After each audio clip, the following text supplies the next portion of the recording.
ਸਾਡਾ ਨਾ ਕੋਈ ਪੋਲੀਟੀਕਲ ਏਜੰਡਾ ਸੀ ਨਾ ਕੁਝ ਸੀਗਾ। ਲੇਕਿਨ ਜਿਵੇਂ ਮੈਂ ਉੱਥੇ ਯੂਬਾ ਸਿਟੀ ਗੁਰਦੁਆਰੇ ਦੇ ਬਾਹਰ ਉਤਰਿਆ, ਇਹਨਾਂ ਨੇ ਧਮਕੀਆਂ ਦਿੱਤੀਆਂ ਹੋਈਆਂ ਸੀਗੀਆਂ ਕਿ ਅਸੀਂ ਛੱਡਾਂਗੇ ਨਹੀਂ, ਮਾਰ ਦਿਆਂਗੇ। ਔਰ ਜਿਸ ਤਰੀਕੇ ਨਾਲ ਹਮਲਾ ਹੋਇਆ ਦੁਨੀਆ ਨੇ ਦੇਖਿਆ।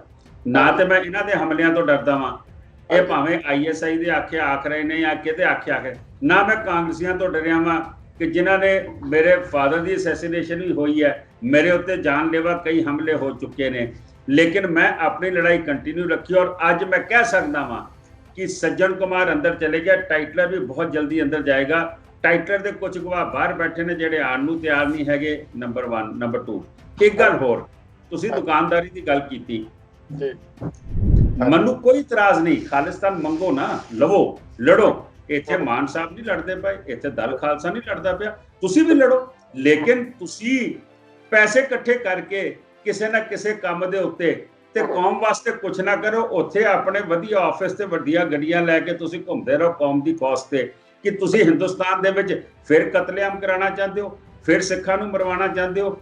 ਇਹ ਨਹੀਂ ਹੋਣ ਦੇਵਾਂਗੇ ਅਸੀਂ ਕਿ ਤੁਹਾਡੀ ਸਿਆਸਤ ਕਰਕੇ ਇੱਥੇ ਦੁਬਾਰਾ ਇੱਕ 1984 ਦੀ ਵਿਡੋ ਕਾਲਨੀ ਖੜੀ ਹੋ ਜਾਵੇ। ਨੋ, ਹਾਂ ਤੁਹਾਡੇ 'ਚ ਦਮ ਹੈ, ਤੁਸੀਂ ਕਿਉਂ ਨਹੀਂ ਅੱਜ ਤੱਕ ਆ ਕੇ 84 ਦੀ ਲੜਾਈ ਗਰਾਊਂਡ ਜ਼ੀਰੋ ਤੇ ਲੜੀ। ਤੁਸੀਂ ਖਾਲਿਸਤਾਨ ਚਾਹੁੰਦੇ ਹੋ, ਕਮ ਟੂ ਗਰਾਊਂਡ ਜ਼ੀਰੋ, ਮੈਨੂੰ ਕੋਈ ਇਤਰਾਜ਼ ਨਹੀਂ। ਤੁਸੀਂ ਮੰਗਣਾ ਚਾਹੁੰਦੇ ਹੋ, ਤੁਹਾਡਾ ਰਾਈਟ ਹੈ, ਮੰਗੋ ਨਾ, ਲੇਕਿਨ ਇੱਥੇ ਆ ਕੇ ਲੜੋ ਨਾ। ਬਾਹਰ ਬਹਿ ਕੇ ਤੁਸੀਂ ਸਿਆਸਤ ਕਰਕੇ ਇੱਥੋਂ ਸਾਡੇ ਬੱਚੇ ਮਰਵਾਓਗੇ, ਇਹ ਨਹੀਂ ਹੋਏ। ਦੇਖੋ, ਇਹਨਾਂ ਦਾ ਪਿੱਛੇ ਇੱਕ ਬਿਆਨ ਆਇਆ ਸੀਗਾ ਕਿ ਲੱਦਾਖ ਜਿਹੜਾ ਹੈਗਾ ਉਹ ਚੀਨ ਦਾ ਹਿੱਸਾ ਹੈਗਾ, ਹਿੰਦੁਸਤਾਨ ਦਾ ਹਿੱਸਾ ਨਹੀਂ। ਹੁਣ ਇਹਨਾਂ ਨੂੰ ਇਹ ਸਮਝ ਨਹੀਂ ਹੈਗੀ ਕਿ ਤੁਸੀਂ ਜਿਹੜਾ ਇਹ ਬਿਆਨ ਦਿੱਤਾ ਨਾ, ਤੁਸੀਂ ਮਹਾਰਾਜਾ ਰਣਜੀਤ ਸਿੰਘ ਦੇ ਰਾਜ ਦੀ ਗੱਲ ਨੂੰ ਖਤਮ ਕੀਤਾ ਹੈ। ਬਿਲਕੁਲ ਜੀ, ਕਾਰਗਿਲ, ਧਿਆਨ ਨਾਲ ਸੁਣੋ, ਕਾਰਗਿਲ, ਗਿਲਗਿਟ, ਲੱਦਾਖ ਔਰ ਇਹ ਜਿਹੜਾ ਏਰੀਆ ਇਹ ਮਹਾਰਾਜਾ ਰਣਜੀਤ ਸਿੰਘ ਨੇ ਜਿੱਤਿਆ ਸੀਗਾ 1834 ਦੇ ਆਸ-ਪਾਸ। ਇਹ 1830 ਤੋਂ ਬਾਅਦ 1832-33 ਦੇ ਵਿੱਚ ਜਿੱਤਿਆ ਸੀਗਾ।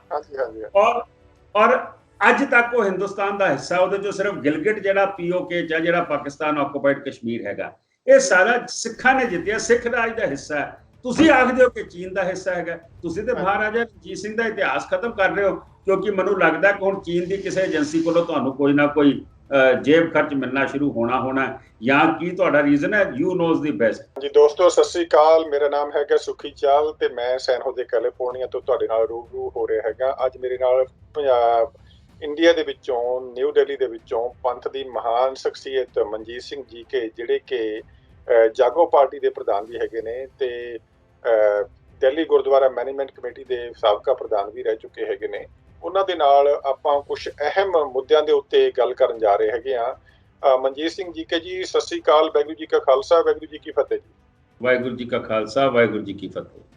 ਹਾਂਜੀ GK ਸਾਹਿਬ, ਪਹਿਲਾਂ ਤਾਂ ਤੁਹਾਨੂੰ ਪੁੱਛਣਾ ਹੈਗਾ ਕਿਉਂਕਿ ਤੁਸੀਂ ਉਸ ਮਾਹੌਲ ਦੇ ਅਹਿਮ ਗਵਾਹ ਵੀ ਹੈਗੇ ਹੋ। ਤੁਹਾਡੇ ਸਾਹਮਣੇ ਬਹੁਤ ਕੁਝ ਹੋਇਆ ਹੈਗਾ, ਸਪੈਸ਼ਲੀ ਸਿੱਖਾਂ ਦੇ ਨਾਲ ਜਿਹੜਾ 1984 ਦਿੱਲੀ ਦੇ ਵਿੱਚ ਸਪੈਸ਼ਲੀ ਜਿਹੜਾ ਜੈਨੋਸਾਈਡ ਹੋਇਆ ਹੈ, ਉਹਦੇ ਰਿਲੇਟਡ ਤੁਸੀਂ ਥੋੜੀ ਜਿਹੀ ਸਾਨੂੰ ਡੀਟੇਲ ਦੱਸੋਗੇ ਹੈਗੇ ਵੀ ਕਿਹੜੇ ਲੋਕਾਂ ਨੂੰ ਆਲਰੇਡੀ ਸਜ਼ਾ ਮਿਲ ਚੁੱਕੀ ਹੈਗੀ ਹੈ, ਤੁਹਾਡਾ ਕੀ ਯੋਗਦਾਨ ਹੈਗਾ ਸੀ, ਹੋਰ ਲੋਕਾਂ ਦਾ ਕੀ ਯੋਗਦਾਨ ਹੈਗਾ ਸੀਗਾ, ਤੁਸੀਂ ਕਿੰਨੀ ਕੁ ਉਹਦੇ ਵਿੱਚ ਬਹੁਤ ਜ਼ਿਆਦਾ ਮਿਹਨਤ ਕਰੀ ਹੈਗੀ ਹੈ, ਕੀ ਤੁਹਾਨੂੰ ਕਠਿਨਾਈਆਂ ਆਈਆਂ ਹੈਗੀਆਂ, ਜਿਵੇਂ ਕਿ HKL ਭਗਤ ਵਗੈਰਾ ਨੂੰ ਨਹੀਂ, ਉਹਨਾਂ ਨੂੰ ਸਜ਼ਾ ਨਹੀਂ ਹੋ ਚੁੱਕੀਆਂ ਹੈਗੀਆਂ, ਸ਼ਾਸਤਰੀ ਸਾਹਿਬ ਨੂੰ ਨਹੀਂ ਹੋ ਚੁੱਕੀਆਂ, ਉਸ ਸ਼ਾਸਤਰੀ ਜਿਹੜਾ ਹੈਗਾ ਸੀ ਉਹਨੂੰ ਨਹੀਂ ਹੋਈ ਤੇ ਬਾਕੀ ਤੁਸੀਂ ਕਾਮਯਾਬੀ ਵੀ ਬਹੁਤ ਹਾਸਲ ਕਰੀ ਹੈ। ਤੁਸੀਂ 84 ਦੇ ਵਿੱਚ ਥੋੜਾ ਜਿਹਾ ਚੱਲਣਾ ਪਾਓਗੇ ਤਾਂ ਜੋ ਸਿੱਖ ਕੌਮ ਨੂੰ ਜਿਹੜੀ ਦੁਨੀਆ ਭਰ ਦੇ ਵਿੱਚ ਬੈਠੀ ਹੈਗੀ ਹੈ ਉਹਨਾਂ ਨੂੰ ਤੁਹਾਡੇ ਰਾਹੀਂ ਪਤਾ ਚੱਲੇ ਹੈਗੇ, ਡੀਟੇਲ ਪਤਾ ਚੱਲੇ। ਦੇਖੋ, ਇਹ ਸਾਰੇ ਆਪਾਂ ਜਾਣਦੇ ਹਾਂ ਕਿ ਜਿਵੇਂ ਗੋਲਡਨ ਟੈਂਪਲ ਐਕਸ਼ਨ ਹੋਇਆ ਸੀ ਜੂਨ ਵਿੱਚ, ਔਰ ਨਵੰਬਰ 'ਚ ਇੰਦਰਾ ਗਾਂਧੀ ਦੇ ਕਤਲ ਤੋਂ ਬਾਅਦ ਜੋ ਹਿੰਦੁਸਤਾਨ ਦੇ ਵਿੱਚ ਸਿੱਖਾਂ ਤੇ ਹਮਲੇ ਹੋਏ, ਆਪਾਂ ਸਾਰੇ ਜਾਣਦੇ ਹਾਂ। ਮੈਂ ਸਮਝਦਾ ਕਿ ਬਹੁਤ ਲੰਬੀ ਲੜਾਈ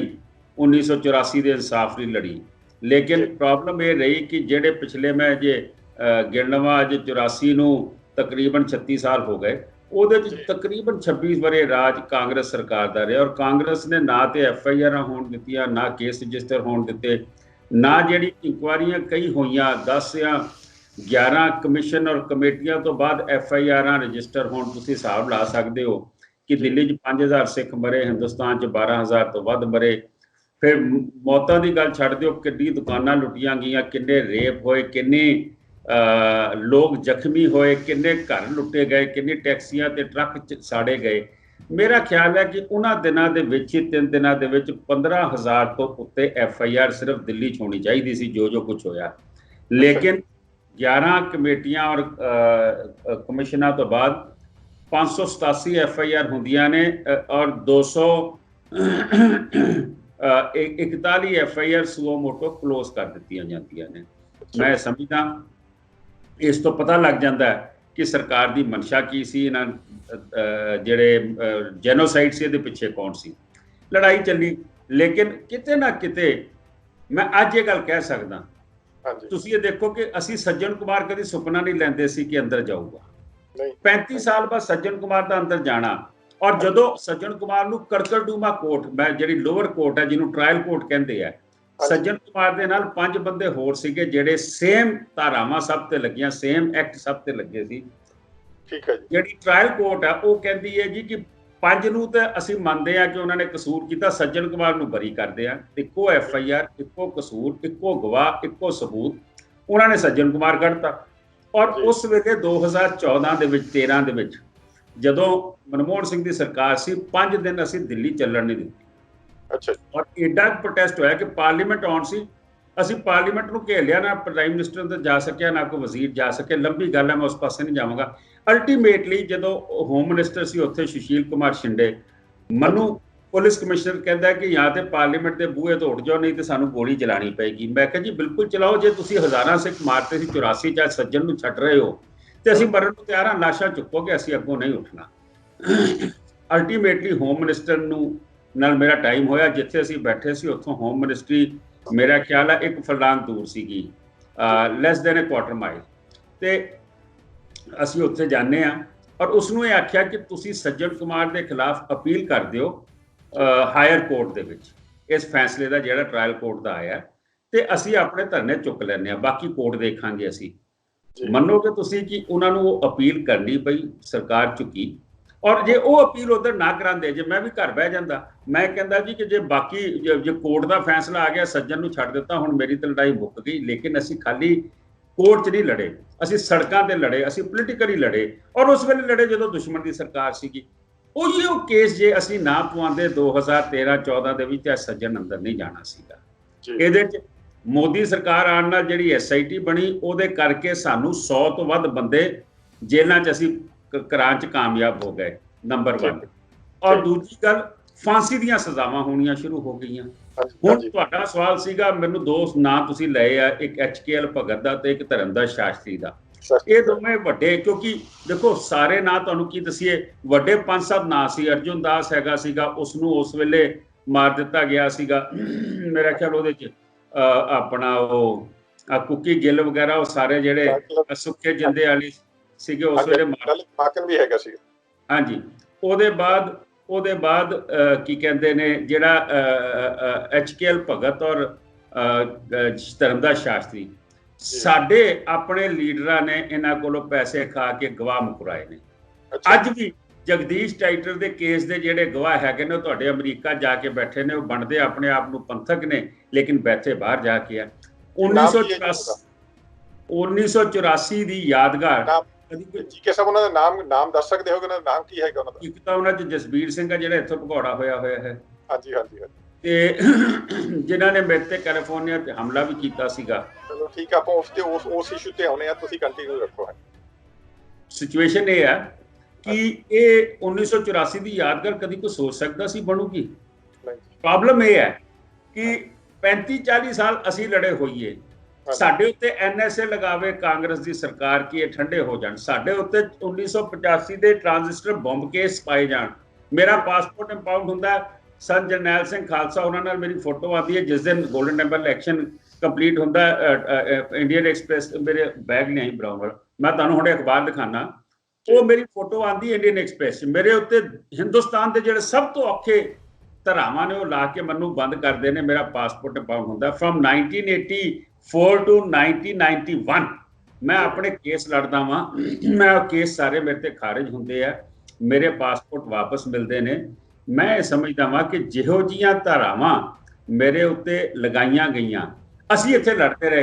ਪ੍ਰੋਬਲਮ ਇਹ ਹੁੰਦੀ ਹੈ ਕਿ ਜਦੋਂ ਅਸੀਂ ਬਾਹਰ ਆਉਂਦੇ ਹਾਂ, ਸਵਾਲ ਸਾਨੂੰ ਪੁੱਛਿਆ ਜਾਂਦਾ। ਸਵਾਲ ਕੌਣ ਪੁੱਛਦੇ ਨੇ? ਸਵਾਲ ਉਹ ਪੁੱਛਦੇ ਨੇ ਕਿ ਜਿਨ੍ਹਾਂ ਨੇ ਡੱਕਾ ਕਦੀ ਤੋੜਿਆ ਨਹੀਂ, ਜਿਨ੍ਹਾਂ ਨੇ ਪਤਾ ਨਹੀਂ ਉਹ ਕਿਹੜੇ ਮੁਲਕਾਂ ਤੋਂ ਫਾਈਨਾਂਸ ਉਹ ਲੈਂਦੇ ਨੇ, ਉਹ ਸਾਨੂੰ ਸਵਾਲ ਪੁੱਛਦੇ ਪਏ ਨੇ। ਤੁਸੀਂ ਇੱਥੇ ਆ ਕੇ ਲੜੋ ਨਾ।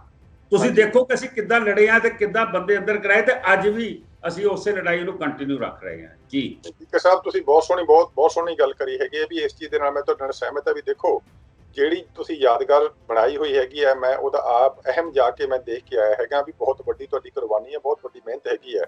ਪਰ ਦੂਜੀ ਗੱਲ ਉਹ ਉਸੇ ਟਾਈਮ ਦੇ ਦੌਰਾਨ ਉਸ ਇਸੇ ਇਸ਼ੂ ਦੇ ਉੱਤੇ 1984 ਦੇ ਇਸ਼ੂ ਦੇ ਉੱਤੇ ਅਮਰੀਕਾ ਔਰ ਕੈਨੇਡਾ ਦੇ ਵਿੱਚ ਯੂਕੇ ਦੇ ਵਿੱਚ ਕੁਝ ਲੋਕਾਂ ਨੇ ਦੁਕਾਨਦਾਰੀਆਂ ਖੋਲ੍ਹੀਆਂ ਹੈਗੀਆਂ ਜੀ। ਉਹ ਦੁਕਾਨਦਾਰੀਆਂ ਦਾ ਨਾਂ ਹੁਣ ਤੁਹਾਨੂੰ ਪਤਾ ਹੈਗਾ ਵੀ ਕਿਸੇ ਬੰਦੇ ਨੇ ਉਹ 6 ਫॉर ਜਸਟਿਸ ਰੱਖ ਲਿਆ ਹੈਗਾ, ਕਿਸੇ ਨੇ ਕੁਝ ਰੱਖ ਲਿਆ ਹੈਗਾ। ਉਹਨਾਂ ਨੇ ਈਵਨ ਕਿ ਇਹ ਵੀ ਡਿਕਲੇਅਰ ਕਰਿਆ ਹੈਗਾ ਸੀ ਪਿਛਲੇ ਸਮਿਆਂ ਦੇ ਵਿੱਚ, ਕਹਿੰਦੇ ਵੀ ਜਿਹੜਾ ਕੋਈ ਇਸ ਬੰਦੇ ਨੂੰ ਜਿਹੜਾ ਸੱਜਣ ਕੁਮਾਰ ਨੂੰ ਜਿਹੜਾ ਕੋਈ ਉਹ ਕਰਵਾਏਗਾ ਹੈਗਾ, ਅੰਦਰ ਕਰਵਾਏਗਾ ਹੈਗਾ, ਉਹਦੇ ਵਾਸਤੇ $1 ਮਿਲੀਅਨ ਦਾ ਉਹਨਾਂ ਨੇ ਇਨਾਮ ਵੀ ਉਹ ਕਰਿਆ ਹੈ ਦੀ ਕੋਸ਼ਿਸ਼ ਕਰਿਆ ਹੈਗਾ ਸੀਗਾ। ਮੈਂ ਤੁਹਾਨੂੰ ਉਹ ਦੱਸ ਦੇਣਾ ਹੈਗਾ ਵੀ ਜਿਹੜਾ ਉਸ ਟਾਈਮ ਦੇ ਉੱਤੇ ਹਿੰਦੁਸਤਾਨ ਟਾਈਮ ਦੀ ਜਿਹੜੀ ਅਖਬਾਰ ਹੈਗੀ ਸੀ, ਉਹਦੇ ਵਿੱਚ ਇਹਨਾਂ ਨੇ ਇੱਕ ਬਿਆਨ ਦਿੱਤਾ ਹੈਗਾ ਸੀ ਵੀ ਜੇਕਰ ਜਿਹੜਾ ਬੰਦਾ ਕੋਈ ਉਹ ਕਰੇਗਾ, ਇਹਨਾਂ ਨੂੰ ਕਨਵਰਟ ਕਰਵਾਏਗਾ ਹੈਗਾ, $1 ਮਿਲੀਅਨ ਜਿਹੜਾ ਹੈਗਾ ਉਹਨੂੰ ਅਸੀਂ ਇਨਾਮ ਦੇਵਾਂਗੇ ਹੈਗੇ। ਮਤਲਬ ਮੇਰਾ ਕਹਿਣ ਦਾ ਹੈਗਾ ਸੀ ਵੀ ਤੁਹਾਡਾ ਜਿਹੜੀ ਮਿਹਨਤ ਹੈਗੀ ਸੀ, ਤੁਸੀਂ 84 ਦੇ ਉੱਤੇ ਜੋ ਜੈਨੋਸਾਈਡ ਸਿੱਖਾਂ ਦੇ ਨਾਲ ਧੱਕਾ ਹੋਇਆ ਹੈਗਾ ਸੀਗਾ, ਉਹ ਤੇ ਇੰਨੀ ਮਿਹਨਤ ਕਰੀ। ਦੂਜੇ ਪਾਸੇ ਜਿਹੜੇ ਹੈਗੇ ਨੇ ਲੋਕੀ ਹੈਗੇ, ਉਹਨਾਂ ਨੇ ਦੁਕਾਨਦਾਰੀਆਂ ਖੋਲ੍ਹੀਆਂ ਹੈਗੀਆਂ। ਉਹਦੇ ਬਾਰੇ ਤੁਹਾਡਾ ਕੀ ਖਿਆਲ ਹੈਗਾ ਵੀ ਉਹ ਤੁਹਾਡਾ ਜਦੋਂ ਤੁਸੀਂ ਅਮਰੀਕਾ ਜਾਂਦੇ ਹੋ ਤੁਹਾਡੇ ਨਾਲ ਕਿਉਂ ਪਰੇਸ਼ਾਨੀ ਹੁੰਦੀ ਹੈਗੀ ਇਹਨਾਂ ਲੋਕਾਂ ਦੀ? ਦੇਖੋ ਜੀ, ਤੁਸੀਂ ਜਿਹੜੀ ਦੁਕਾਨਦਾਰੀ ਦੀ ਗੱਲ ਕੀਤੀ ਹੈ ਨਾ, ਮੈਂ ਉਹਦਾ ਇੱਕ ਜਿੰਦਾ ਜਾਗਦਾ ਐਗਜ਼ਾਮਪਲ ਹੈ ਜੀ। ਹੁਣ ਤਾਂ ਮੇਰੇ ਤੇ ਇਹਨਾਂ ਨੇ ਹਮਲਾ ਕੀਤਾ, ਪਤਾ ਨਹੀਂ ਇਹਨੂੰ ਕੀ ਪ੍ਰੋਬਲਮ ਹੈ। ਲੜਾਈ ਅਸੀਂ ਲੜ ਰਹੇ ਹਾਂ। 1984 ਦੀ ਵਿਡੋਜ਼ ਦੀ ਪੈਨਸ਼ਨ ਜਦੋਂ ਮੈਂ ਪਹਿਲੀ ਵਾਰੀ ਪ੍ਰਧਾਨ ਬਣਦਾ 2013 ਤੋਂ ਮੈਂ ਲਾਗੂ ਕੀਤੀ। ਕੇਸ ਅਸੀਂ ਲੜੇ, ਉਹਨਾਂ ਦੇ ਐਜੂਕੇਸ਼ਨ ਦੀ ਗੱਲ ਹੋਵੇ, ਉਹਨਾਂ ਦੇ ਘਰ 'ਚ ਕੋਈ ਬਿਮਾਰੀ ਆ ਜਾਵੇ, ਉਹਨਾਂ ਦੇ ਘਰ ਦੇ ਵਿੱਚ ਕੋਈ ਖੁਸ਼ੀ ਹੋਵੇ, ਕੋਈ ਗਮੀ ਹੋਵੇ, ਵਿਆਹ ਹੋਣ, ਸ਼ਾਦੀਆਂ ਹੋਣ, ਉਹ ਸਾਰੀ ਮਦਦ ਅਸੀਂ ਕਰਦੇ ਰਹੇ ਹਾਂ। ਇਹ ਜਿਹੜੇ ਕਹਿੰਦੇ ਸੀਗੇ ਅਸੀਂ $1 ਮਿਲੀਅਨ ਦੇ ਦਿਆਂਗੇ, ਜਿਨ੍ਹਾਂ ਨੇ ਸੱਜਣ ਕੁਮਾਰ ਨੂੰ ਅੰਦਰ ਕਰਾਇਆ, ਪਤਾ ਨਹੀਂ ਕਿੰਨੇ ਮਿਲੀਅਨ ਇਹਨਾਂ ਨੇ ਸੰਗਤ ਤੋਂ ਇਕੱਠੇ ਕੀਤੇ ਤੇ ਕਿੰਨੇ ਇਹਨਾਂ ਨੇ ISI ਵਰਗੀ ਏਜੰਸੀਆਂ ਤੋਂ ਲਏ ਹੋਣੇ। ਪਰ ਮੈਂ ਤੁਹਾਨੂੰ ਦੱਸਦਾ, ਜਗਦੀਸ਼ ਕੌਰ ਜੀ, ਨਿਰਪ੍ਰੀਤ ਕੌਰ ਜੀ, ਉਹਦੇ ਬਾਅਦ ਜਗਸ਼ੇਰ ਸਿੰਘ, ਇਹ ਵੱਡੇ ਕੋਈ 3-4 ਨਾਂ ਹੈਗੇ ਜਿਹੜੇ ਮੇਨ ਗਵਾਹ ਨੇ ਸੱਜਣ ਕੁਮਾਰ ਦੇ ਕੇਸ ਵਿੱਚ। ਮੈਨੂੰ ਨਹੀਂ ਲੱਗਦਾ ਕਿਸੇ ਨੇ ਉਹਨਾਂ ਨੂੰ ਕਦੀ $1 ਦਿੱਤਾ ਹੋਵੇ, ਜੇ ਦਿੱਤਾ ਤੇ ਦੱਸਣ। ਆਪਾਂ 1984 ਦੀ ਜਿਹੜੀ ਗੱਲਬਾਤ ਚੱਲ ਰਹੀ ਹੈਗੀ ਸੀਗੀ ਤੇ ਮੈਂ ਤੁਹਾਨੂੰ ਦੱਸ, ਹੈਲੋ ਕੰਟੀਨਿਊ ਕਰੋ। ਹਾਂਜੀ, ਆਵਾਜ਼ ਆ ਰਹੀ ਹੈ ਨਾ ਮੇਰੀ? ਮੈਂ ਤੁਹਾਨੂੰ ਦੱਸ ਰਿਹਾ ਸੀਗਾ ਕਿ ਇੰਡੀਆ ਦਾ ਬੜਾ ਵੱਡਾ ਅਖਬਾਰ ਹੈ ਇੰਡੀਅਨ ਐਕਸਪ੍ਰੈਸ। ਮੈਂ ਇਹਦੇ ਉੱਤੇ ਡੇਟ ਹੈਗੀ ਹੈ, 7 ਜੂਨ 1984। ਔਰ ਇੱਕ ਹੈਡਲਾਈਨ ਲੱਗੀ ਹੈ ਕਿ Bhindranwale dead body found in Akal Takht, general operation flush out over, general Subeg Singh and Amrik Singh dead.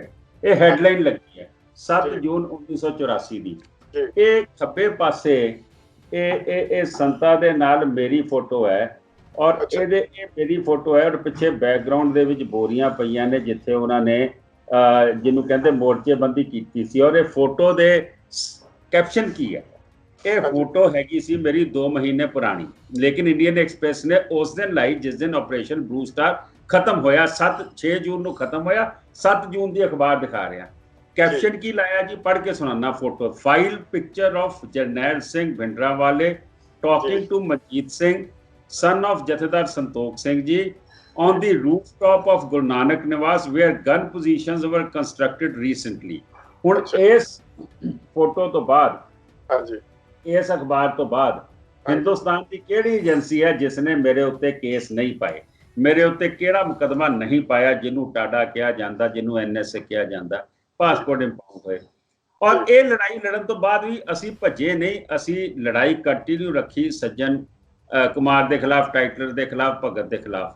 ਪਰ ਮੈਂ ਸਮਝਦਾ ਕਿਤੇ ਨਾ ਕਿਤੇ ਸਾਡੀ ਲੀਡਰਸ਼ਿਪ ਜਿਹੜੀ ਪਿੱਛੇ ਰਹੀ ਹੈ, ਉਹ ਕਿਤੇ ਨਾ ਕਿਤੇ ਅੱਖ ਮਟੱਕਾ ਕਰਦੀ ਰਹੀ ਕਾਂਗਰਸ ਨਾਲ, ਭਾਵੇਂ ਪੈਸਿਆਂ ਕਰਕੇ, ਭਾਵੇਂ ਇਹਨਾਂ ਲੀਡਰਾਂ ਕਰਕੇ। ਜਿੱਥੋਂ ਮੈਂ ਗੱਲ ਕਰ ਰਿਹਾ ਸੀ ਕਿ ਮੇਰੇ ਉੱਤੇ ਜਿਹੜਾ ਹਮਲਾ ਹੁੰਦਾ ਹੈ, ਮੈਨੂੰ ਉਹਨਾਂ ਨੂੰ ਸਵਾਲ ਪੁੱਛਣਾ, ਭਾਈ ਮੈਨੂੰ ਕਾਹਦੇ ਵਾਸਤੇ ਹਮਲਾ ਕਰ ਰਹੇ ਹੋ? ਜਿਹੜੇ ਤੁਸੀਂ $1 ਮਿਲੀਅਨ ਦੀ ਗੱਲ ਕੀਤੀ ਸੀਗੀ, ਤੁਸੀਂ ਦਿੱਤੀਆਂ ਉਹਨਾਂ ਨੂੰ, ਜਿਹੜੀਆਂ ਵਿਚਾਰੀਆਂ ਸਾਰੀ ਉਮਰ ਆਪਣੇ ਪਰਿਵਾਰ ਵੀ ਗਵਾ ਲਿਆ, ਲੜਾਈ ਵੀ ਲੜੀ, ਔਰ ਉਹ ਲੜਾਈ ਅਸੀਂ ਲੜੀ ਇੱਥੇ ਬੈਠ ਕੇ। ਔਰ ਤੁਸੀਂ ਉਹ ਪੈਸੇ ਇਕੱਠੇ ਕਰਕੇ ਕੀ ਕੀਤਾ, ਇਹਦਾ ਜਵਾਬ ਤੁਸੀਂ ਦੇ ਸਕਦੇ ਹੋ, ਕੋਈ ਹੋਰ ਨਹੀਂ ਦੇ ਸਕਦਾ। ਦੂਜੀ ਗੱਲ ਜੀ ਕੇ ਸਰ, ਮੈਂ ਇਹ ਕੁਐਸਚਨ ਮੈਂ ਤੁਹਾਡੇ ਤੋਂ ਪੁੱਛ ਰਿਹਾ ਹੈਗਾ, ਵੀ ਦੇਖੋ 84 ਦੇ ਇਸ਼ੂ ਦੇ ਉੱਤੇ ਇਹਨਾਂ ਲੋਕਾਂ ਨੇ ਦੁਕਾਨਦਾਰੀ ਖੋਲ ਗਈ। ਦੁਕਾਨਦਾਰੀ ਦਾ ਨਾਮ ਉਹਨਾਂ ਨੇ ਰੱਖ ਲਿਆ 6 ਫॉर ਜਸਟਿਸ। ਪੰਨੂ ਸਾਹਿਬ ਨੇ ਦੁਕਾਨਦਾਰੀ ਖੋਲੀ ਹੋਈ ਹੈਗੀ ਇੱਥੇ, ਉਹਦੇ ਨਾਂ ਤੇ ਸਾਰਾ ਇੱਥੇ ਪੈਸੇ ਇਕੱਠੇ ਹੋ ਰਹੇ ਹੈਗੇ ਨੇ, ਕਹਿੰਦੇ $1 ਮਿਲੀਅਨ ਦੇਣਾ ਹੈਗਾ ਲੋਕਾਂ ਨੂੰ ਦੇਣਾ। ਕੀ ਤੁਹਾਨੂੰ ਕੋਈ ਪਤਾ ਹੈਗਾ, ਤੁਹਾਡੇ ਕੋਲੇ ਕੋਈ ਇਨਫੋਰਮੇਸ਼ਨ ਹੈਗੀ ਵੀ ਇਹਨਾਂ ਨੇ ਕਿਸੇ ਵੀ ਬੰਦੇ ਦੀ ਉੱਥੇ ਕਿਸੇ ਤਰ੍ਹਾਂ ਦੀ ਕੋਈ ਇੱਥੇ ਹੈਲਪ ਕਰੀ ਹੋਏ? ਇੱਕ ਬੰਦੇ ਨਹੀਂ, ਮੈਂ ਸੋਚਦਾ ਵੀ ਹਜ਼ਾਰਾਂ ਬੰਦੇ ਦੀ ਹੈਲਪ ਕਰਨੀ ਚਾਹੀਦੀ ਹੈ ਕਿ ਜਿਹੜੇ ਹਿਸਾਬ ਨਾਲ ਇਹਨਾਂ ਨੇ ਮੁਹਿੰਮ ਇਹ ਸ਼ੁਰੂ ਕਰੀ ਹੈਗੀ ਸੀ। That was number 1 question. ਉਹਦੇ ਨਾਲ ਹੀ ਦੂਜਾ ਕੁਐਸਚਨ, ਤੁਸੀਂ ਜਦੋਂ ਅਮਰੀਕਾ ਦੇ ਵਿੱਚ ਆਏ ਹੈਗੇ ਸੀ, ਤੁਹਾਡੇ ਤੇ ਅਟੈਕ ਹੋਇਆ, ਤੁਸੀਂ ਇੱਕ ਇਲੈਕਟਡ ਆਫੀਸ਼ੀਅਲ ਦੇ ਨਾਂ ਤੇ ਉੱਤੇ ਆਏ ਹੈਗੇ ਸੀਗੇ। ਇਹ ਹਮੇਸ਼ਾ ਪੱਗਾਂ ਦੀਆਂ ਗੱਲ ਕਰਦੇ ਹੈਗੇ ਨੇ, ਸਿੱਖਾਂ ਦੀ ਪੱਗ ਦੀ ਗੱਲ ਕਰਦੇ ਹੈਗੇ ਆ। ਤੁਹਾਡੀ ਪੱਗ ਵੀ ਉਤਾਰੀ ਗਈ ਹੈਗੀ ਸੀ ਉੱਥੇ ਐਜ ਏ ਸਿੱਖ, ਤੁਹਾਡੀ ਪੱਗ ਵੀ ਇੱਥੇ ਯੂਨੀਵਰਸਿਟੀ ਦੇ ਵਿੱਚ ਇਹਨਾਂ ਨੇ ਉਤਾਰੀ ਹੈਗੀ ਸੀ। ਬਿਲਕੁਲ, ਮੈਂ ਗੁਰਦੁਆਰੇ ਮੱਥਾ ਟੇਕਣ ਗਿਆ ਔਰ 550 ਸਾਲਾ ਜਿਹੜਾ ਗੁਰੂ ਨਾਨਕ ਪਾਤਸ਼ਾਹ ਦਾ ਆ ਰਿਹਾ ਸੀ 2019 ਚ, ਉਹਦੇ ਵਾਸਤੇ ਅਸੀਂ ਆਪਣੇ ਦੌਰੇ ਤੇ ਨਿਕਲੇ ਸੀ ਦਿੱਲੀ ਗੁਰਦੁਆਰਾ ਕਮੇਟੀ ਵੱਲੋਂ। ਸਾਡਾ ਨਾ ਕੋਈ ਪੋਲੀਟੀਕਲ ਏਜੰਡਾ ਸੀ ਨਾ ਕੁਝ ਸੀਗਾ, ਲੇਕਿਨ ਜਿਵੇਂ ਮੈਂ ਉੱਥੇ ਯੂਨੀਵਰਸਿਟੀ ਗੁਰਦੁਆਰੇ ਦੇ ਬਾਹਰ ਉਤਰਿਆ, ਇਹਨਾਂ ਨੇ ਧਮਕੀਆਂ ਦਿੱਤੀਆਂ ਹੋਈਆਂ ਸੀਗੀਆਂ ਕਿ ਅਸੀਂ ਛੱਡਾਂਗੇ ਨਹੀਂ, ਮਾਰ ਦਿਆਂਗੇ। ਔਰ ਜਿਸ ਤਰੀਕੇ ਨਾਲ ਹਮਲਾ ਹੋਇਆ ਦੁਨੀਆ ਨੇ ਦੇਖਿਆ। ਨਾ ਤੇ ਮੈਂ ਇਹਨਾਂ ਦੇ ਹਮਲਿਆਂ ਤੋਂ ਡਰਦਾ ਵਾਂ, ਇਹ ਭਾਵੇਂ ISI ਦੇ ਆਖਿਆ ਆਖ ਰਹੇ ਨੇ ਜਾਂ ਕਿਤੇ ਆਖਿਆ ਹੈ, ਨਾ ਮੈਂ ਕਾਂਗਰਸੀਆਂ ਤੋਂ ਡਰਿਆ ਵਾਂ ਕਿ ਜਿਨ੍ਹਾਂ ਨੇ ਮੇਰੇ ਫਾਦਰ ਦੀ ਅਸੈਸੀਨੇਸ਼ਨ ਵੀ ਹੋਈ ਹੈ, ਮੇਰੇ ਉੱਤੇ ਜਾਨਲੇਵਾ ਕਈ ਹਮਲੇ ਹੋ ਚੁੱਕੇ ਨੇ, ਲੇਕਿਨ ਮੈਂ ਆਪਣੀ ਲੜਾਈ ਕੰਟੀਨਿਊ ਰੱਖੀ। ਔਰ ਅੱਜ ਮੈਂ ਕਹਿ ਸਕਦਾ ਵਾਂ ਕਿ ਸੱਜਣ ਕੁਮਾਰ ਅੰਦਰ ਚਲੇ ਗਿਆ, ਟਾਈਟਲਰ ਵੀ ਬਹੁਤ ਜਲਦੀ ਅੰਦਰ ਜਾਏਗਾ। ਟਾਈਟਲਰ ਦੇ ਕੁਝ ਗਵਾਹ ਬਾਹਰ ਬੈਠੇ ਨੇ ਜਿਹੜੇ ਆਉਣ ਨੂੰ ਤਿਆਰ ਨਹੀਂ ਹੈਗੇ, ਨੰਬਰ 1। ਨੰਬਰ 2, ਇੱਕ ਗੱਲ ਹੋਰ, ਤੁਸੀਂ ਦੁਕਾਨਦਾਰੀ ਦੀ ਗੱਲ ਕੀਤੀ ਜੀ। ਸਿੱਖ ਫॉर ਜਸਟਿਸ ਨੇ, ਪੰਨੂ ਸਾਹਿਬ ਨੇ ਮੇਰੇ ਤੇ ਕੇਸ ਪਾਇਆ 2015 ਚ ਜੀ ਨਿਊਯਾਰਕ ਕੋਰਟ ਚ। ਜਿਹੜੀ ਸੰਮਣ ਦੀ ਦੁਕਾਨ ਸੀ ਨਾ ਕਿ ਮੈਂ ਹੁਣ ਮੋਦੀ ਨੂੰ ਸੰਮਣ ਦੇ ਦਿੱਤੇ, ਮੈਂ ਹੁਣ ਮਨਮੋਹਨ ਸਿੰਘ ਨੂੰ ਦੇ ਦਿੱਤੇ ਤੇ ਲੋਕਾਂ ਤੋਂ ਪੈਸੇ ਇਕੱਠੇ ਕਰਨੇ, ਇਹਨਾਂ ਨੇ ਇਹ ਸੇਮ ਕੇਸ ਮੇਰੇ ਤੇ ਪਾਇਆ। ਮੇਰੇ ਉੱਤੇ ਝੂਠੇ ਉੱਥੇ ਇਹਨਾਂ ਨੇ ਗਵਾਹ ਖੜੇ ਕਰਕੇ ਕੇਸ ਪਾਇਆ। ਮੈਂ ਇਹ ਕੇਸ ਲੜਿਆ, ਬਾਕੀ ਤਾਂ ਕਿਸੇ ਨੇ ਸੰਮਣ ਸੁਮਣ ਲਏ ਨਹੀਂ, ਲੇਕਿਨ ਮੈਂ ਉਹ ਲੜਿਆ। ਐਡਵੋਕੇਟ ਸਾਡੇ ਉੱਥੋਂ ਦੇ ਜਸਪ੍ਰੀਤ ਸਿੰਘ ਸੀਗੇ, ਉਹਨਾਂ ਨੇ ਮੇਰਾ, ਜਸਪ੍ਰੀਤ ਸਿੰਘ ਅਟਰਨੀ ਜਿਹੜੇ ਸੀਗੇ, ਉਹਨਾਂ ਨੇ ਮੇਰਾ ਕੇਸ ਲੜਿਆ। ਮੇਰੀ ਉਹਨਾਂ ਦੀ ਵਾਕਫੀਅਤ ਨਹੀਂ ਸੀ, ਪਰ ਉਹਨਾਂ ਨੇ ਕਿਹਾ ਕਿ ਜੀਕੇ ਸਾਹਿਬ ਜੋ ਤੁਸੀਂ ਕੰਮ ਹਿੰਦੁਸਤਾਨ 84 ਲਈ ਕਰਦੇ ਪਏ ਹੋ, ਮੈਂ ਤੁਹਾਡਾ ਕੇਸ ਲਵਾਂਗਾ। ਔਰ ਮੇਰੇ ਤੋਂ ਇੱਕ ਨਵਾਂ ਪੈਸਾ ਉਹਨਾਂ ਨੇ ਮੇਰੇ ਤੋਂ ਫੀਸ ਨਹੀਂ ਲਈ। ਔਰ ਉਹ ਜਦੋਂ ਕੇਸ ਉਹਨਾਂ ਨੇ ਮੇਰਾ ਲੜਿਆ, 1.5 ਸਾਲ ਕੇਸ ਚੱਲਿਆ। ਜਸਪ੍ਰੀਤ ਅਟਰਨੀ ਸਾਹਿਬ ਮੈਨੂੰ ਜੋ ਚੀਜ਼ਾਂ ਮੰਗਦੇ ਰਹੇ ਇੰਡੀਆ ਦੇ ਵਿੱਚੋਂ ਕਿ ਮੈਨੂੰ ਗਵਰਨਮੈਂਟ ਤੋਂ, ਪੁਲਿਸ ਰਿਕਾਰਡ ਚੋਂ ਇਹ ਚੀਜ਼ਾਂ ਚਾਹੀਦੀਆਂ, ਆਈ ਪ੍ਰੋਵਾਈਡਡ ਹਿਮ ਐਵਰੀਥਿੰਗ। ਅਲਟੀਮੇਟਲੀ 1.5 ਸਾਲ ਬਾਅਦ ਇਹ ਡੇਟਾ ਲੈਣ ਲੱਗ ਪਏ, ਕਿਉਂਕਿ ਝੂਠਾ ਕੇਸ ਸੀਗਾ। ਇਹ ਜਦੋਂ ਡੇਟਾ ਲੈਣ ਲੱਗ ਪਏ ਤੇ ਇਹਨਾਂ ਦਾ ਇੱਥੇ ਕੋਈ, ਮੈਂ ਨਾਮ ਨਹੀਂ ਲੈਣਾ ਚਾਹਾਂਗਾ, ਇਹਨਾਂ ਦਾ ਇੱਕ ਮਿੱਤਰ ਹੈ ਇੱਥੇ ਜਿਹੜਾ ਮੇਰੇ ਕੋਲ ਆ ਗਿਆ ਜੀ ਕਿ ਤੁਹਾਡੀ ਅਸੀਂ ਸਿੱਖ ਫॉर ਜਸਟਿਸ ਨਾਲ ਸਮਝੌਤਾ ਕਰਾ ਦਿੰਦੇ ਹਾਂ, ਕੇਸ ਵਾਪਸ ਲੈ ਲੈਂਦੇ। ਮੈਂ ਕਿਹਾ ਨਾ, ਮੈਨੂੰ ਕੋਈ ਸਮਝੌਤਾ ਨਹੀਂ ਕਰਨਾ, ਮੈਨੂੰ ਕੋਈ ਵਾਪਸ ਕੇਸ ਨਹੀਂ ਲੈਣਾ, ਮੈਂ ਕੋਰਟ ਦੀ ਵਰਡਿਕਟ ਦਾ ਇੰਤਜ਼ਾਰ ਕਰਾਂਗਾ। ਅਲਟੀਮੇਟਲੀ ਜੱਜ ਨੇ ਇਹਨਾਂ ਨੂੰ ਕਾਸਟ ਲਾਉਣ ਦੀ ਗੱਲ ਕੀਤੀ ਕਿ ਜੇ ਤੁਸੀਂ ਨੈਕਸਟ ਡੇਟ ਤੱਕ ਕੋਈ ਐਵੀਡੈਂਸ ਨਹੀਂ ਦਿੱਤਾ ਤੇ ਮੈਂ ਕਾਸਟ ਲਾਵਾਂਗਾ ਔਰ ਮੈਂ ਆਪਣਾ ਫੈਸਲਾ ਦਿਆਂਗਾ। ਅਖੀਰ ਨਿਊਯਾਰਕ ਕੋਰਟ ਨੇ ਫੈਸਲਾ ਦਿੱਤਾ ਕਿ ਤੁਹਾਡੇ ਕੋਲ ਕੋਈ ਸਬੂਤ ਨਹੀਂ ਹੈਗੇ, ਇਸ ਕਰਕੇ ਔਰ ਤੁਸੀਂ ਉਸ ਜੂਰਿਸਡਿਕਸ਼ਨ ਵੀ ਨਹੀਂ ਬਣਦੀ, ਮੈਂ ਇਹ ਕੇਸ ਨੂੰ ਖਤਮ ਕਰਦਾ ਪਿਆ ਵਾਂ। ਮੈਂ ਸਮਝਦਾ ਕਿ ਇਹਨਾਂ ਦੀ ਉਹ ਦੁਕਾਨ ਬੰਦ ਮੇਰੇ ਕਰਕੇ ਹੋਈ ਹੈ, ਜਿਹੜੇ ਸੰਮਣਾ ਦੀ ਦੁਕਾਨ 'ਚ। ਹੁਣ ਸੰਮਣ ਦੀ ਦੁਕਾਨ ਖਤਮ ਹੋਈ ਹੈ ਤੇ ਨਵੀਂ ਦੁਕਾਨ ਚਾਹੀਦੀ ਸੀ, 2020 ਸ਼ੁਰੂ ਕਰ ਦਿੱਤਾ।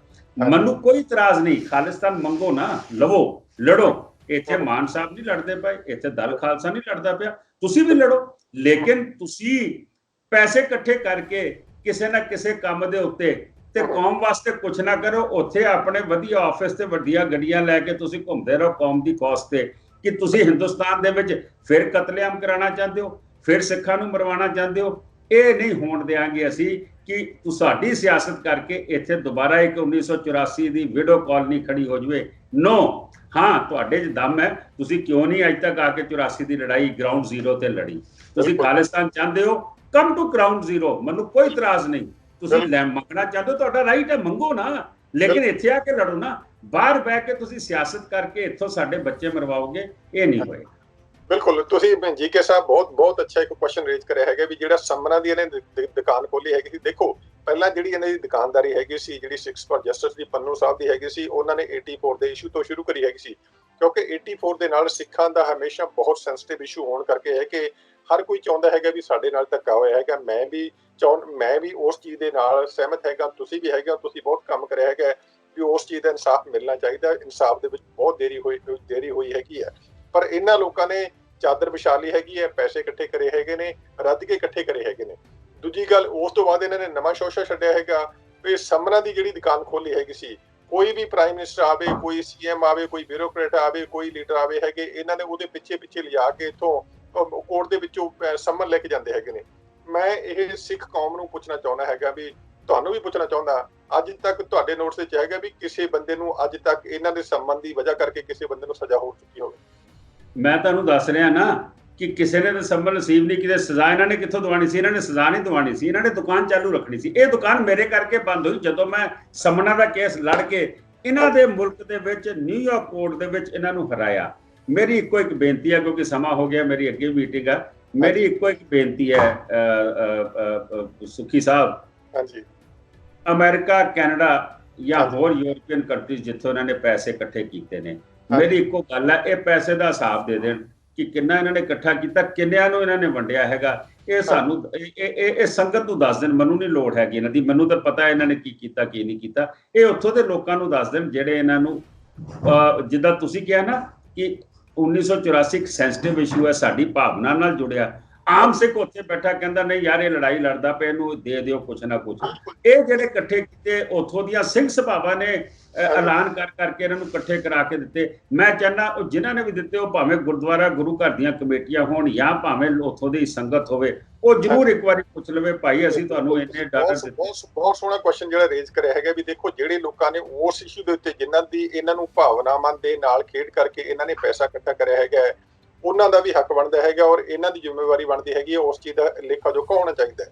ਦੂਜੀ ਗੱਲ, ਅੱਜ ਕੱਲ੍ਹ ਜਿਹੜਾ ਨਵਾਂ ਜਿਹੜਾ ਬਹੁਤ ਜ਼ਿਆਦਾ ਇਸ਼ੂ ਜਿਹੜਾ ਹੈਗਾ, ਸੈਂਸਿਟਿਵ ਇਸ਼ੂ ਹੈਗਾ, ਬੜਾ ਖਤਰਨਾਕ ਵੀ ਇਸ਼ੂ ਹੈਗਾ। ਜਿਹੜੇ ਆਪਣੇ ਬੱਚੇ ਆਉਂਦੇ ਹੈਗੇ ਨੇ ਪੰਜਾਬ ਤੋਂ, ਆਉਂਦੇ ਹੈਗੇ ਨੇ ਇਕਨੋਮਿਕ ਰੀਜਨ ਦੀ ਵਜ੍ਹਾ ਕਰਕੇ ਹੈਗੇ, ਇੱਥੇ ਆ ਕੇ ਇਹਨਾਂ ਦੇ ਇੜਿੱਕੇ ਆਉਂਦੇ ਹੈਗੇ ਨੇ 2020 ਦੀਆਂ ਟੀ-ਸ਼ਰਟਾਂ ਪਾ ਕੇ, ਉਹਨਾਂ ਨੂੰ ਕਦੇ ਕੌਂਸਲੇਟ ਦੇ ਸਾਹਮਣੇ ਨਾਅਰੇ ਦਵਾ ਦਿੱਤੇ ਹੈਗੇ, ਤੁਹਾਡੇ ਪਿੱਛੇ ਪਵਾ ਦਿੱਤੇ ਹੈਗੇ, ਕਿਸੇ ਦੀਆਂ ਪੱਗਾਂ ਲਹਾਤੀਆਂ, ਗੁਰਦੁਆਰਿਆਂ 'ਚ ਲੜਾਈ ਕਰਦੇ ਹੈਗੇ ਨੇ, ਰੈਡੀਕਲਾਈਜੇਸ਼ਨ ਜਿਹੜੀ ਕਰ ਰਹੇ ਹੈਗੇ ਨੇ। ਤੁਹਾਨੂੰ ਕੀ ਲੱਗਦਾ ਹੈਗਾ ਵੀ ਜਿਹੜੀ ਪੰਜਾਬ ਦੀ ਜਵਾਨੀ ਦਾ ਇੱਕ ਤਾਂ ਕਾਣ ਉੱਥੇ ਹੋ ਗਿਆ ਹੈਗਾ, ਦੂਜਾ ਜਿਹੜਾ ਥੋੜਾ ਮੋਟਾ ਬਚਦਾ ਜਿਹੜਾ ਬੱਚਾ ਇੱਥੇ ਆਉਂਦਾ ਹੈਗਾ, ਇਹ ਕਾਣ ਇਹ ਵੀ ਨਹੀਂ ਕਰੀ ਜਾਂਦੇ ਹੈਗੇ? ਇਹਦਾ ਮਤਲਬ ਜਿਹੜਾ ਗਦਾਰ ਕੌਣ ਹੋਇਆ? ਮੈਂ ਤਾਂ ਕਹਿੰਦਾ ਵੀ ਪੰਜਾਬ ਜਿਹੜੇ ਸਿੱਖ ਕੌਮ ਦੇ ਸਭ ਤੋਂ ਵੱਡੇ ਗਦਾਰ ਇਹ ਹੈਗੇ ਨੇ। ਦੇਖੋ ਮੈਂ ਕਹਾਂਗਾ ਕਿ ਮੈਂ ਬਾਹਰਲੇ ਬਹੁਤ ਮੁਲਕਾਂ 'ਚ ਘੁੰਮਿਆ, ਯੂਰਪ ਦੇ, ਕੈਨੇਡਾ, ਅਮਰੀਕਾ, ਸਭ ਜਗ੍ਹਾ ਗਿਆ। ਔਰ ਕਿਉਂਕਿ ਅਸੀਂ ਉੱਥੇ ਬਾਹਰ ਬੈਠੇ ਸਿੱਖਾਂ ਦੇ ਹੁਣ ਬਲੈਕ ਲਿਸਟ ਕਿੱਦਾਂ ਅਸੀਂ ਮਾਫ ਕਰਾਈ ਹੈ, ਮੋਦੀ ਸਰਕਾਰ ਤੋਂ ਆਈ ਹੈ ਤਾਂ ਬਲੈਕ ਲਿਸਟ ਮਾਫ ਹੋਈ ਹੈ। ਵੀਜ਼ੇ ਜਿਨ੍ਹਾਂ ਨੂੰ ਨਹੀਂ ਮਿਲਦੇ ਸੀ, ਐਡਵਰਸ ਲਿਸਟਾਂ ਅਸੀਂ ਖਤਮ ਕਰਾ ਦਿੱਤੀਆਂ ਨੇ, ਕਈ ਕੁਝ ਅਸੀਂ ਕਰਾਉਣ 'ਚ ਕਾਮਯਾਬ ਹੋ ਗਏ ਹਾਂ। ਪਰ ਮੈਂ ਤੁਹਾਨੂੰ ਇਹ ਗੱਲ ਕਹਿਣਾ ਚਾਹੁੰਦਾ ਕਿ ਮੈਂ ਜਦੋਂ ਬਾਹਰੋਂ ਡਾਟਾ ਲੈਂਦਾ ਸੀ ਨਾ, ਆਪਣੇ ਅੰਬੈਸੀਆਂ ਨੂੰ ਮਿਲਦਾ ਸੀ, ਮੈਂ ਪੁੱਛਦਾ ਸੀ ਯਾਰ ਜਿਹੜੇ ਸਿੱਖ ਬਾਹਰ ਬੈਠੇ ਨੇ ਇਹਨਾਂ ਬਾਰੇ, ਜਾਂ ਮੇਰੇ ਅਮਰੀਕਨ ਕਾਊਂਟਰ ਪਾਰਟ ਨਾਲ ਮੀਟਿੰਗ ਹੁੰਦੀ ਸੀ, ਉਹ ਕਹਿੰਦੇ ਨੇ ਕਿ ਅਮਰੀਕਾ 'ਚ ਜਿੰਨਾ ਸਿੱਖ ਹੈ ਇਹ ਜੁਰਾਇਮ ਪੇਸ਼ਾ ਨਹੀਂ ਹੈ, they are not into crime. ਜਿੱਦਾਂ ਤੁਹਾਡੇ ਇੱਥੇ ਉਹ ਸਪੈਨਿਸ਼ ਜਿਹਨਾਂ ਨੂੰ ਕਹਿੰਦੇ ਹੋ ਜਾਂ ਦੂਜਿਆਂ ਨੂੰ ਕਹਿੰਦੇ ਹੋ, ਜਿਹੜੇ ਹੈ ਨੇ, ਕਹਿੰਦੇ। ਸੈਕੰਡਲੀ, ਹਰ ਜਗ੍ਹਾ ਮੈਂ ਤੁਹਾਨੂੰ ਕਹਿ ਰਿਹਾ 75 to 85% Sikhs are house owners. ਬਿਲਕੁਲ, ਜਿਹੜਾ ਬੰਦਾ ਆਪਣਾ ਮਕਾਨ ਲੈ ਲੈਂਦਾ, ਇਹਦਾ ਮਤਲਬ ਉਹ ਕੰਮ ਕਰਦਾ ਪਿਆ, ਉਹਦੀ ਮੌਰਗੇਜ ਵੀ ਉਤਾਰਦਾ ਹੋਏਗਾ, ਉਹ ਆਪਣੇ ਬੱਚਿਆਂ ਨੂੰ ਵੀ ਪਾਲਦਾ, ਉਹ ਟੈਕਸ ਵੀ ਦਿੰਦਾ ਹੋਏਗਾ, ਔਰ ਉੱਥੇ ਏਮਪਲੋਇਮੈਂਟ ਵੀ ਕ੍ਰੀਏਟ ਕਰਦਾ ਹੋਊਗਾ ਅਮਰੀਕਨ ਵਾਸਤੇ ਜਾਂ ਕੈਨੇਡੀਅਨਸ ਵਾਸਤੇ। ਬਿਲਕੁਲ, ਅੱਜ ਜਿਹੜੇ ਪਾਸੇ ਲਾ ਰਹੇ ਨੇ ਬੱਚਿਆਂ ਨੂੰ, ਮੈਂ ਸਮਝਦਾ ਇੱਥੋਂ ਆਪਣੀਆਂ ਪੈੜੀਆਂ ਵੇਚ ਕੇ ਲੋਕੀ ਬਾਹਰ ਨੂੰ ਨਿਕਲਦੇ, ਕਿਉਂਕਿ ਸਾਡੇ ਇੱਥੇ ਬਹੁਤ ਜ਼ਿਆਦਾ ਪਿਛਲੇ 100 ਸਾਲ 'ਚ ਹੋਇਆ ਕਿ ਪੰਜਾਬ 'ਚੋਂ ਆਪਣੇ ਜ਼ਮੀਨਾਂ ਵੇਚ ਕੇ ਜਾਂ ਦੂਜੇ ਇਲਾਕਿਆਂ 'ਚੋਂ, ਜਿਵੇਂ ਦਿੱਲੀ 'ਚੋਂ ਬੜੇ ਮਾਈਗ੍ਰੇਟ ਕੀਤੇ ਨੇ, ਯੂਪੀ 'ਚੋਂ ਕੀਤੇ ਨੇ, ਹਰਿਆਣੇ 'ਚੋਂ ਕੀਤੇ ਨੇ। ਉਹ ਬੱਚੇ ਉੱਥੇ ਗਏ ਨੇ ਆਪਣਾ ਭਵਿੱਖ ਸੁਧਾਰਨ ਵਾਸਤੇ। ਤੁਸੀਂ ਉਹਨਾਂ ਨੂੰ, ਉਹ ਬਾਹਰਲਾ ਮੁਲਕ ਆ, ਉੱਥੇ ਇੱਕ ਕ੍ਰਾਈਮ 'ਚੋਂ ਫੜੇ ਗਏ ਤੇ ਘੱਟੋ ਘੱਟ 15 ਸਾਲ 20 ਸਾਲ ਲਈ ਅੰਦਰ ਜਾਣਗੇ। ਔਰ ਇੱਕ ਵਾਰੀ ਤੁਹਾਡੇ ਸੋਸ਼ਲ ਸਿਕਿਉਰਿਟੀ ਜਾਂ ਜਿੱਦਾਂ ਉਹ ਕੰਪਿਊਟਰ 'ਚ ਫੀਡ ਕਰਦੇ ਆ, ਉਹਦੇ ਉੱਤੇ ਅਗਰ ਆ ਗਿਆ ਕਿ ਇਹਨੇ ਫਲਾਣਾ ਕੇਸ ਕੀਤਾ, ਤੁਹਾਡੇ ਕਈ ਨੁਕਸਾਨ ਉੱਥੇ ਹੋ ਜਾਣਗੇ। ਮੈਂ ਸਮਝਦਾ ਵਾਂ ਉੱਥੇ ਬੈਠ ਕੇ ਐਸਾ ਇਲੀਗਲ ਕੰਮ ਉਹਨਾਂ ਬੱਚਿਆਂ ਤੋਂ ਕੋਈ ਨਾ ਕਰਾਇਆ ਜਾਵੇ, ਜਿਹੜੇ ਬੱਚੇ ਆਪਣੇ ਮਾਪਿਆਂ ਨੂੰ ਛੱਡ ਕੇ 7 ਸਮੁੰਦਰੋਂ ਪਾਰ ਉੱਥੇ ਆਪਣਾ ਇੱਕ ਨਵਾਂ ਭਵਿੱਖ ਲੱਭਣ ਗਏ ਨੇ। ਉਹਨਾਂ ਦੀ ਮਜਬੂਰੀ ਦਾ ਫਾਇਦਾ ਕਿ ਅਸੀਂ ਤੁਹਾਨੂੰ ਪੋਲੀਟੀਕਲ ਅਸਾਈਲਮ ਲੈ ਦਿਆਂਗੇ, ਪਰ ਤੁਸੀਂ ਪਹਿਲੇ ਇਹ ਕੰਮ ਕਰੋ। ਮੈਂ ਸਮਝਦਾ ਇਸ ਤੋਂ ਅਵੋਇਡ ਕਰਨਾ ਚਾਹੀਦਾ। ਹਾਂ, ਅਗਰ ਤੁਸੀਂ ਵਾਕਈ ਸਿੱਖਾਂ ਦੇ ਮੈਂ ਸਮਝਦਾ ਪੈਰੋਕਾਰ ਹੈਗੇ ਹੋ, ਤੇ ਜਿਹੜਾ ਬੱਚਾ ਜਾ ਰਿਹਾ ਉਸ ਨੂੰ ਕਿਤੇ ਨੌਕਰੀ ਲਵਾਓ, ਉਸ ਨੂੰ ਕਿਤੇ ਕੰਮ ਕਰੋ, ਤੁਸੀਂ ਲੀਗਲ, ਉਹ ਤੁਹਾਡੀ ਇਮੀਗ੍ਰੇਸ਼ਨ ਦਾ ਕੰਮ ਹੈਗਾ, ਉਹਨਾਂ ਦੀ ਇਮੀਗ੍ਰੇਸ਼ਨ ਦਵਾਓ, but don't use them, don't arm twist them। ਇਹ ਹੈ ਬਿਲਕੁਲ ਨਹੀਂ, ਤੁਹਾਡੀ ਗੱਲ ਤੁਸੀਂ ਬਹੁਤ ਸੋਹਣੀ ਗੱਲ ਕਰੀ ਹੈਗੀ, ਜਿਹੜੀ ਇਹ ਕਰੀ ਹੈਗੀ ਇਹਨਾਂ ਬੱਚਿਆਂ ਬਾਰੇ ਜਿਹੜੇ ਇੱਥੇ ਆਉਂਦੇ ਹੈਗੇ ਨੇ, ਕਿਉਂਕਿ ਆਪਾਂ ਉਹਨਾਂ ਦੇ ਖਿਲਾਫ ਨਹੀਂ ਹੈਗਾ। ਜਿਹੜਾ ਬੱਚਾ ਇੱਥੇ ਆਉਂਦਾ ਹੈਗਾ, ਉਹ ਇਹਦੀ ਮਜਬੂਰੀ ਦਾ ਫਾਇਦਾ ਉਠਾਉਂਦੇ ਹੈਗੇ ਨੇ, ਉਹਨੂੰ ਜਿਸ ਤਰ੍ਹਾਂ ਉਹਨੂੰ ਯੂਜ਼ ਕਰਦੇ ਹੈਗੇ ਨੇ, ਤਾਂ ਜੋ ਸਦਾ ਲਈ ਉਹ ਹਿੰਦੁਸਤਾਨ ਦੇ ਨਾਲ ਉਹਨੂੰ ਤੋੜਦੇ ਹੋਵੇਗਾ। ਇਹਨਾਂ ਦੀ ਸਟ੍ਰੈਟੇਜੀ ਹੈਗੀ ਹੈ। ਉਹ ਲੋਕਾਂ ਦੇ ਕਹਿਣ ਦੇ ਵਿੱਚ ਸੁਣਨ ਦੇ ਵਿੱਚ ਇਹ ਹੈ ਵੀ ਉਹ ਸਟ੍ਰੈਟੇਜੀ ਇਹਨਾਂ ਦੀ ਨਹੀਂ ਹੈਗੀ। ਉਹ ਜਿਹੜੀ ਪਾਕਿਸਤਾਨ ਦੇ ਵਿੱਚ ਬੈਠੇ ਹੈਗੇ ਨੇ ਮਾਈ ਬਾਪ ਹੈਗੇ ਨੇ, ਉਹ ਜੋ ਕਹਿੰਦੇ ਹੈਗੇ ਨੇ ਉਹ ਇਹਨਾਂ ਨੂੰ ਮਜਬੂਰੀ ਦੀ ਵਜ੍ਹਾ ਕਰਕੇ ਕਰਨਾ ਪੈ ਰਿਹਾ ਹੈਗਾ। ਇਸੇ ਦੇ ਨਾਲ ਨਾਲ ਦੇਖੋ ਤੁਸੀਂ ਅਮਰੀਕਾ ਦਾ ਇਹ ਨਮਕ ਖਾਂਦੇ ਹੈਗੇ ਨੇ, ਕੈਨੇਡਾ ਦਾ ਨਮਕ ਖਾਂਦੇ ਹੈਗੇ ਨੇ, ਜਿਹੜੀ ਥਾਲੀ ਦੇ ਵਿੱਚ ਖਾਂਦੇ ਹੈਗੇ ਨੇ ਉੱਥੇ ਸ਼ੇਕ ਕਰਦੇ ਹੈਗੇ ਨੇ। ਅੱਜ ਕੱਲ ਇਹ ਕਹਿੰਦੇ ਅਸੀਂ ਇਹ ਚਾਈਨਾ ਦੇ ਪਿੱਛੇ ਵੀ ਲੱਗੇ ਹੋਏ ਹੈਗੇ ਨੇ। ਚਾਈਨਾ ਦੀ ਅਮਰੀਕਾ 'ਚ ਬੈਠ ਕੇ ਚਾਈਨਾ ਦੀ ਸਪੋਰਟ ਕਰਨੇ ਵੀ, ਇਸ ਤੋਂ ਵੱਡਾ ਗਦਾਰ ਕੋਈ ਸਿੱਖ ਕੌਣ ਹੋਏਗਾ ਜੀ? ਦੇਖੋ ਇਹਨਾਂ ਦਾ ਪਿੱਛੇ ਇੱਕ ਬਿਆਨ ਆਇਆ ਸੀਗਾ ਕਿ ਲੱਦਾਖ ਜਿਹੜਾ ਹੈਗਾ ਉਹ ਚੀਨ ਦਾ ਹਿੱਸਾ ਹੈਗਾ, ਹਿੰਦੁਸਤਾਨ ਦਾ ਹਿੱਸਾ ਨਹੀਂ। ਹੁਣ ਇਹਨਾਂ ਨੂੰ ਇਹ ਸਮਝ ਨਹੀਂ ਹੈਗੀ ਕਿ ਤੁਸੀਂ ਜਿਹੜਾ ਇਹ ਬਿਆਨ ਦਿੱਤਾ ਨਾ, ਤੁਸੀਂ ਮਹਾਰਾਜਾ ਰਣਜੀਤ ਸਿੰਘ ਦੇ ਰਾਜ ਦੀ ਗੱਲ ਨੂੰ ਖਤਮ ਕੀਤਾ ਹੈ। ਬਿਲਕੁਲ ਜੀ। ਕਾਰਗਿਲ, ਧਿਆਨ ਨਾਲ ਸੁਣੋ, ਕਾਰਗਿਲ, ਗਿਲਗਿਟ, ਲੱਦਾਖ ਔਰ ਇਹ ਜਿਹੜਾ ਏਰੀਆ ਇਹ ਮਹਾਰਾਜਾ ਰਣਜੀਤ ਸਿੰਘ ਨੇ ਜਿੱਤਿਆ ਸੀਗਾ 1834 ਦੇ ਆਸ-ਪਾਸ। ਇਹ 1830 ਤੋਂ ਬਾਅਦ 1832-33 ਦੇ ਵਿੱਚ ਜਿੱਤਿਆ ਸੀਗਾ। ਔਰ ਅੱਜ ਤੱਕ ਉਹ ਹਿੰਦੁਸਤਾਨ ਦਾ ਹਿੱਸਾ, ਉਹਦੇ ਚੋਂ ਸਿਰਫ ਗਿਲਗਿਟ ਜਿਹੜਾ POK ਚ ਹੈ, ਜਿਹੜਾ ਪਾਕਿਸਤਾਨ ਆਕੂਪਾਈਡ ਕਸ਼ਮੀਰ ਹੈਗਾ, ਇਹ ਸਾਰਾ ਸਿੱਖਾਂ ਨੇ ਜਿੱਤਿਆ, ਸਿੱਖ ਰਾਜ ਦਾ ਹਿੱਸਾ ਹੈ। ਤੁਸੀਂ ਆਖਦੇ ਹੋ ਕਿ ਚੀਨ ਦਾ ਹਿੱਸਾ ਹੈਗਾ। ਤੁਸੀਂ ਤੇ ਮਹਾਰਾਜਾ ਰਣਜੀਤ ਸਿੰਘ ਦਾ ਇਤਿਹਾਸ ਖਤਮ ਕਰ ਰਹੇ ਹੋ, ਕਿਉਂਕਿ ਮੈਨੂੰ ਲੱਗਦਾ ਕਿ ਹੁਣ ਚੀਨ ਦੀ ਕਿਸੇ ਏਜੰਸੀ ਕੋਲੋਂ ਤੁਹਾਨੂੰ ਕੋਈ ਨਾ ਕੋਈ ਜੇਬ ਖਰਚ ਮਿਲਣਾ ਸ਼ੁਰੂ ਹੋਣਾ ਜਾਂ ਕੀ ਤੁਹਾਡਾ ਰੀਜ਼ਨ ਹੈ, you knows the best. But ਮੈਂ ਸਮਝਦਾ ਵਾਂ ਆਪਣਾ ਇਤਿਹਾਸ ਨਾ ਵਿਗਾੜੋ, ਆਪਣੇ ਬੱਚਿਆਂ ਦਾ ਭਵਿੱਖ ਨਾ ਵਿਗਾੜੋ। ਹਾਂ, ਇਕੱਠੇ ਹੋ ਕੇ ਲੜੋ, ਜੇ ਕੋਈ ਇਸ਼ੂ ਹੈਗਾ ਅਸੀਂ ਤੁਹਾਡੇ ਨਾਲ ਹਾਂ। 100 ਵਾਰੀ ਖਾਲਿਸਤਾਨ ਮੰਗੋ, ਸਾਨੂੰ ਕੋਈ ਇਤਰਾਜ਼ ਨਹੀਂ। ਲੇਕਿਨ ਸੌਰੀ ਮੈਂ ਤੁਹਾਡਾ ਟਾਈਮ ਮੈਂ ਜ਼ਿਆਦਾ ਲੈ ਰਿਹਾ ਹੈਗਾ। ਆਈ ਨੋ ਕਿ ਤੁਸੀਂ ਜਾਣਾ ਹੈਗਾ ਵੀ ਜਿਹੜਾ ਖਾਲਿਸਤਾਨ ਦੀ ਇਹ ਗੱਲ ਕਰਦੇ ਹੈਗੇ ਨੇ, ਕੀ ਇਹਨਾਂ ਨੂੰ, ਕਿਉਂਕਿ ਇੱਥੇ ਅਮਰੀਕਾ ਦੇ ਵਿੱਚ 에ਅਰ ਕੰਡੀਸ਼ਨ ਕਮਰਿਆਂ ਦੇ ਵਿੱਚ ਰਹਿ ਕੇ ਆਪਣੇ ਪਰਿਵਾਰਾਂ ਦੇ ਬੰਦੇ ਨੂੰ ਕਿਸੇ ਨੂੰ ਲੈ ਕੇ ਆਉਂਦੇ ਹੈਗੇ, ਈਵਨ ਕਿ ਜਿਹੜੇ ਇੰਡੀਆ ਦੇ ਵਿੱਚ ਪੰਜਾਬ ਦੇ ਵਿੱਚ ਪਰਿਵਾਰ ਦੇ ਬੈਠੇ ਹੈਗੇ ਨੇ, ਉਹਨਾਂ ਨੂੰ ਵੋਟਾਂ ਵਾਸਤੇ ਨਹੀਂ ਕਹਿ ਰਹੇ ਹੈਗੇ, ਲੋਕਾਂ ਨੂੰ ਕਹਿ ਰਹੇ ਹੈਗੇ ਨੇ। ਕੀ ਤੁਹਾਨੂੰ ਨਹੀਂ ਲੱਗਦਾ ਹੈਗਾ ਵੀ ਜੇਕਰ ਖਾਲਿਸਤਾਨ ਦੀ ਗੱਲ ਕਰਨੀ ਹੈਗੀ ਹੈ, ਪੰਜਾਬ ਦੇ ਜਾ ਕੇ ਉੱਥੇ ਗੱਲ ਕਰਨੀ ਚਾਹੀਦੀ ਹੈ, ਤਾਂ ਜੋ ਉਹਨਾਂ ਨੂੰ ਪਤਾ ਚੱਲੇ ਵੀ ਸ਼ੇਖ ਕੀ ਹੁੰਦਾ ਹੈ? ਦੇਖੋ, ਤਾਈਓ ਤੇ ਮੈਂ ਕਹਿ ਰਿਹਾ ਕਿ ਜੇ ਮੈਂ 1984 ਦੀ ਲੜਾਈ ਲੜੀ ਹੈ ਪਿਛਲੇ 35 ਸਾਲਾਂ 'ਚ, ਤੇ ਮੈਂ ਕਿੰਨੀਆਂ ਜੇਲ੍ਹਾਂ ਭੁਗਤ ਚੁੱਕਾ, ਕਿੱਡੇ ਕੇਸ ਮੈਂ ਭੁਗਤ ਚੁੱਕਾ ਵਾਂ, ਕਿਹੜੀ ਗੱਲ ਦੇ ਉੱਤੇ ਸਰਕਾਰ ਨੇ ਮੈਨੂੰ ਖਤਮ ਕਰਨ ਦੀ ਕੋਸ਼ਿਸ਼ ਹੀ ਕੀਤੀ। ਫੈਕਟ ਇਹ ਹੈ ਕਿ 1985 ਦੇ ਵਿੱਚ ਜਦੋਂ ਮੇਰਾ ਪਾਸਪੋਰਟ ਮੇਰੇ ਤੋਂ ਲਿਆ ਗਿਆ, ਮੈਂ ਇਹ ਇੰਡੀਆ ਛੋੜ ਕੇ ਬਾਹਰ ਤੁਹਾਡੇ ਅੰਦਰ NRI ਹੋਣਾ ਸੀਗਾ, ਲੇਕਿਨ ਇੱਕ ਹਫ਼ਤਾ ਪਹਿਲੇ ਮੇਰਾ ਪਾਸਪੋਰਟ ਇੰਪਾਊਂਡ ਕਰ ਲਿਆ ਗਿਆ। ਅਖੀਰ ਮੈਂ ਇੱਥੇ ਰਿਹਾ ਔਰ ਲੜਿਆ ਵਾਂ। ਸੰਤਾਂ ਦੇ ਨਾਲ ਮੇਰਾ ਬਹੁਤ ਪਿਆਰ ਸੀ, ਮੇਰੇ ਪਰਿਵਾਰ ਦਾ ਪਿਆਰ ਸੀ। ਜਿਸ ਦਿਨ ਸੰਤਾਂ ਦੀ ਗ੍ਰਿਫਤਾਰੀ ਹੁੰਦੀ ਹੈ ਚੌਂਕ ਮੈਂ ਤੇ ਕੱਲਾ ਇੱਕ ਬੰਦਾ ਜਥੇਦਾਰ ਸੰਤੋਖ ਸਿੰਘ ਮੇਰਾ ਪਿਤਾ ਸੀ, ਜਿਹੜਾ ਗੱਡੀ ਦੇ ਅੱਗੇ ਲੇਟ ਗਿਆ ਸੀਗਾ ਕਿ ਸੰਤਾਂ ਦੀ ਗ੍ਰਿਫਤਾਰੀ ਨਹੀਂ ਹੋਣ ਦਿਆਂਗਾ। ਮੈਂ ਸਮਝਦਾ ਨਿਰੰਕਾਰੀ ਮੂਵਮੈਂਟ ਦੇ ਵਿੱਚ 1978 ਦੇ ਵਿੱਚ ਜਿਸ ਤਰੀਕੇ ਨਾਲ ਅਸੀਂ, ਮੇਰੇ ਪਰਿਵਾਰ ਨੇ ਔਰ ਸੰਤ ਜਰਨੈਲ ਸਿੰਘ ਹੋਰਾਂ ਨੇ ਉਹ ਲੜਾਈ ਲੜੀ, ਉਹ ਬੜੀ ਲੰਬੀ ਡਿਟੇਲ ਆ, ਫਿਰ ਕਦੀ ਕਰਾਂਗੇ। ਮੈਂ ਸਮਝਦਾ ਕਿ ਸਭ, ਪਰ ਜਦੋਂ ਖਾਲਿਸਤਾਨ ਦੀ ਗੱਲ ਕਰਦੇ ਹੈਗੇ ਨੇ, ਇੱਕ ਛੋਟੇ ਜਿਹੇ ਖਾਲਿਸਤਾਨ ਦੀ ਕਿਉਂ ਗੱਲ ਕਰਦੇ ਹੈਗੇ ਨੇ? ਦੇਖੋ, ਮਹਾਰਾਜਾ ਰਣਜੀਤ ਸਿੰਘ ਦਾ ਐਡਾ ਵੱਡਾ ਰਾਜ ਹੈਗਾ ਸੀ, ਅਫਗਾਨਿਸਤਾਨ ਤੋਂ ਲੈ ਕੇ ਹਿੰਦੁਸਤਾਨ ਤੱਕ ਹੈਗਾ ਸੀਗਾ। ਆਪਾਂ ਲਾਹੌਰ ਨੂੰ ਕਿਉਂ ਵਿੱਚੋਂ ਛੱਡ ਰਹੇ ਹੈਗੇ ਆ? ਨਨਕਾਣਾ ਸਾਹਿਬ ਨੂੰ ਕਿਉਂ ਵਿੱਚੋਂ ਛੱਡ ਰਹੇ ਹੈਗੇ ਆ? ਆਪਾਂ ਨੂੰ ਇੱਕ ਮਹਾ ਖਾਲਿਸਤਾਨ ਇਹ ਕਿਉਂ ਨਹੀਂ ਮੰਗਦੇ ਹੈਗੇ? ਉਹ ਪਾਕਿਸਤਾਨੀਆਂ ਦੇ ਵਿੱਚ, ਹਾਲਾਂਕਿ ਇਹਨਾਂ ਦੀ ਸਭ ਤੋਂ ਜ਼ਿਆਦਾ ਯਾਰੀ ਦੋਸਤੀ ਹੈਗੀ ਹੈ ਪਾਕਿਸਤਾਨ ਦੀ IS ਦੇ ਨਾਲ ਜਾਂ ਆਰਮੀ ਦੇ ਨਾਲ, ਉੱਥੇ ਬੈਠ ਕੇ ਮੀਟਿੰਗਾਂ ਹੋ ਸਕਦੀਆਂ ਹੈਗੇ ਨੇ।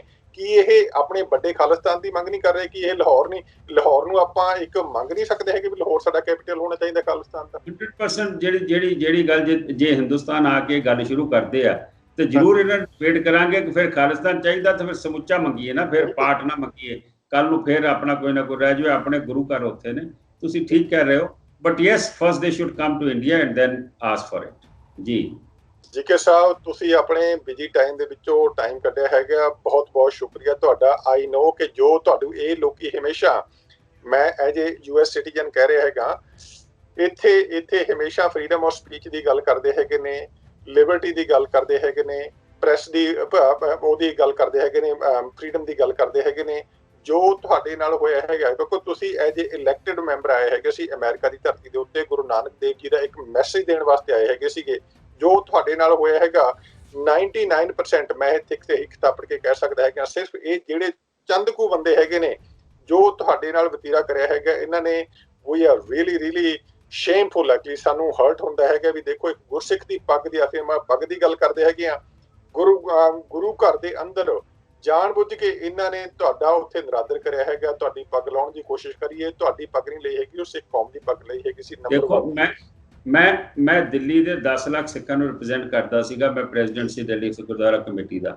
ਮੈਂ ਸਮਝਦਾ ਵਾਂ ਕਿ ਮੇਰੇ ਨਾਲ ਤੁਹਾਡੇ ਜੇ ਕੋਈ ਇਖਤਲਾਫ ਹੈਗੇ ਤੁਸੀਂ ਬਹਿ ਕੇ ਟੇਬਲ ਤੇ ਗੱਲ ਕਰ ਸਕਦੇ ਸੀਗੇ। ਬਿਲਕੁਲ ਤੁਸੀਂ ਮੈਨੂੰ ਮੌਕਾ ਦਿੰਦੇ, ਮੈਨੂੰ ਗੱਲ ਕਰਨ ਦਾ, ਮੈਂ ਤੁਹਾਨੂੰ ਸਵਾਲ ਪੁੱਛਦਾ, ਤੁਸੀਂ 10 ਸਵਾਲ ਮੈਨੂੰ ਪੁੱਛਦੇ, ਮੈਂ ਤੁਹਾਡਾ ਜਵਾਬ ਦਿੰਦਾ।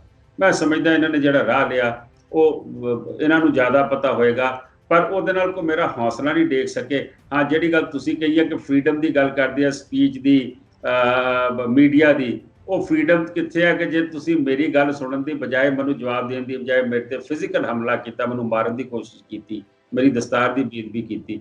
ਮੈਂ ਸਮਝਦਾ ਗੋਡ ਬਲੈਸ them, ਬਟ ਅਸੀਂ ਆਪਣੇ ਲੜਾਈ ਜਿਹੜੀ ਹੈ 1984 ਦੀ ਕੰਟੀਨਿਊ ਰੱਖਾਂਗੇ। ਜਿਹੜਾ ਟਾਈਟਲਰ ਹੈ ਬੜੀ ਛੇਤੀ ਤੁਹਾਨੂੰ ਖਬਰ ਮਿਲੇਗੀ ਕਿ ਇਹਨੂੰ ਵੀ ਅੰਦਰ ਕਰਾਵਾਂਗੇ। ਗੁਰੂ ਮਹਾਰਾਜ ਮੇਰ ਰੱਖੇ। ਬਹੁਤ ਬਹੁਤ ਧੰਨਵਾਦ ਤੁਹਾਡਾ। ਜੀਕੇ ਸਾਹਿਬ, ਤੁਹਾਡਾ ਬਹੁਤ ਬਹੁਤ ਸ਼ੁਕਰੀਆ, ਤੁਸੀਂ ਟਾਈਮ ਕੱਢਿਆ ਹੈਗਾ। ਮੈਂ ਤਾਂ ਚਾਹੁੰਦਾ ਹੈਗਾ ਵੀ ਜਿਹੜੇ ਇਹਨਾਂ ਦੇ ਨਾਲ ਜਸਵੀਰ ਸਿੰਘ ਜੀ ਵੀ ਇਹਨਾਂ ਦੇ ਨਾਲ ਕੰਮ ਕਰਦੇ ਹੈਗੇ ਨੇ, ਜਿਹੜੇ ਕਿ ਅਹਿਮ ਜ਼ਿੰਮੇਵਾਰ ਹੈਗੇ ਨੇ। ਮੈਂ ਅਹਿਮ ਇੱਕ ਵਿਟਨੈਸ ਹੈਗੇ ਸੀ 84 ਦੇ ਹੈਗੇ, ਉਹ ਇੰਡੀਆ ਨਹੀਂ ਇਹਨਾਂ ਨੂੰ ਭੇਜ ਰਹੇ ਹੈਗੇ। ਜਦੋਂ ਕਿ CBI ਇੱਥੇ ਅਮਰੀਕਾ ਚ ਆਉਂਦੀ ਹੈਗੇ, ਇਹਨਾਂ ਦੇ ਨਾਲ ਮੀਟਿੰਗ ਹੁੰਦੀ ਹੈਗੀ ਹੈ, ਸੈਨ ਫਰਾਂਸਿਸਕੋ ਦੇ ਵਿੱਚ ਮੀਟਿੰਗ ਹੁੰਦੀ ਹੈ, ਨਿਊਯਾਰਕ ਦੇ ਵਿੱਚ ਮੀਟਿੰਗ ਹੁੰਦੀ ਹੈਗੀ ਹੈ। ਲੋਕਾਂ ਨੂੰ ਬੁੱਧੂ ਬਣਾ ਰਹੇ ਹੈਗੇ ਨੇ, ਦੁਕਾਨਦਾਰੀ ਖੋਲੀ ਹੈਗੀ ਹੈ। ਸਿੱਖ ਕੌਮ ਦੀ ਇੱਕ ਬਹੁਤ ਵੱਡੀ ਤਰਾਸ਼ਦੀ ਹੈਗੀ ਹੈ। ਜੋ ਵੀ ਤੁਸੀਂ ਚਾਨਣਾ ਪਾਇਆ ਹੈਗਾ, ਇਹ ਸਿੱਖ ਕੌਮ ਦੇ ਅੱਗੇ ਅਸੀਂ ਰੱਖਣਾ ਚਾਹੁੰਦੇ ਹੈਗੇ ਆ। ਦੇਖੋ 99.9% ਜਿਹੜੇ ਸਿੱਖ ਲੋਕੀ ਇੱਥੇ ਆਏ ਹੈਗੇ ਨੇ, ਪੰਜਾਬੀ ਲੋਕੀ ਆਏ ਹੈਗੇ ਨੇ, ਮਿਹਨਤੀ ਲੋਕੀ ਆਏ ਨੇ, ਉਹਨਾਂ ਨੇ ਮਿਹਨਤ ਕਰੀ ਹੈਗੀ ਆ। ਉਹ ਮਿਹਨਤ ਦੇ ਵਿੱਚ ਕਰਕੇ ਆਪੋ ਆਪਣੇ ਕੰਮਾਂ 'ਚ ਬਿਜੀ ਹੈਗੇ ਨੇ। ਇਹਨਾਂ ਨੇ ਸਿਰਫ ਜਿਹੜੀ ਦੁਕਾਨਦਾਰੀ ਖੋਲ ਲਈ ਹੈਗੀ, ਜਿਹੜਾ ਹੁੰਦਾ ਹੈਗਾ ਵੀ ਉਰਾਂ ਪਰਾਂ ਤੋਂ ਪੈਸਾ ਆ ਰਿਹਾ ਹੈਗਾ, ਉਹਦੀ ਵਜ੍ਹਾ ਕਰਕੇ ਬੋਲੀ ਕਿਸੇ ਦੀ ਬੋਲ ਰਹੇ ਹੈਗੇ ਨੇ, ਲਾਹੌਰ ਦੀ ਬੋਲੀ ਜਾ ਰਹੀ ਹੈਗੀ ਹੈ। ਪਰ ਐਂਡ ਆਫ ਦਾ ਡੇ ਜਿਹੜਾ ਸਿੱਖ ਔਰ ਸਿੱਖੀ ਦਾ ਬਹੁਤ ਨੁਕਸਾਨ ਹੋ ਰਿਹਾ ਹੈਗਾ। ਆਉਣ ਵਾਲੇ ਸਮੇਂ ਦੇ ਵਿੱਚ ਫਿਰ ਵੀ ਤੁਹਾਡੇ ਨਾਲ ਸੰਪਰਕ ਕਰਾਂਗੇ ਹੈਗੇ। ਇੰਨਾ ਟਾਈਮ ਕੱਢਣ ਵਾਸਤੇ ਤੁਹਾਡਾ ਬਹੁਤ ਬਹੁਤ ਸ਼ੁਕਰੀਆ ਜੀ ਕੇ ਸਾਹਿਬ। ਵਾਹਿਗੁਰੂ ਜੀ ਕਾ ਖਾਲਸਾ, ਵਾਹਿਗੁਰੂ ਜੀ ਕੀ ਵਾਹਿਗੁਰੂ ਜੀ ਕੀ ਫਤਿਹ।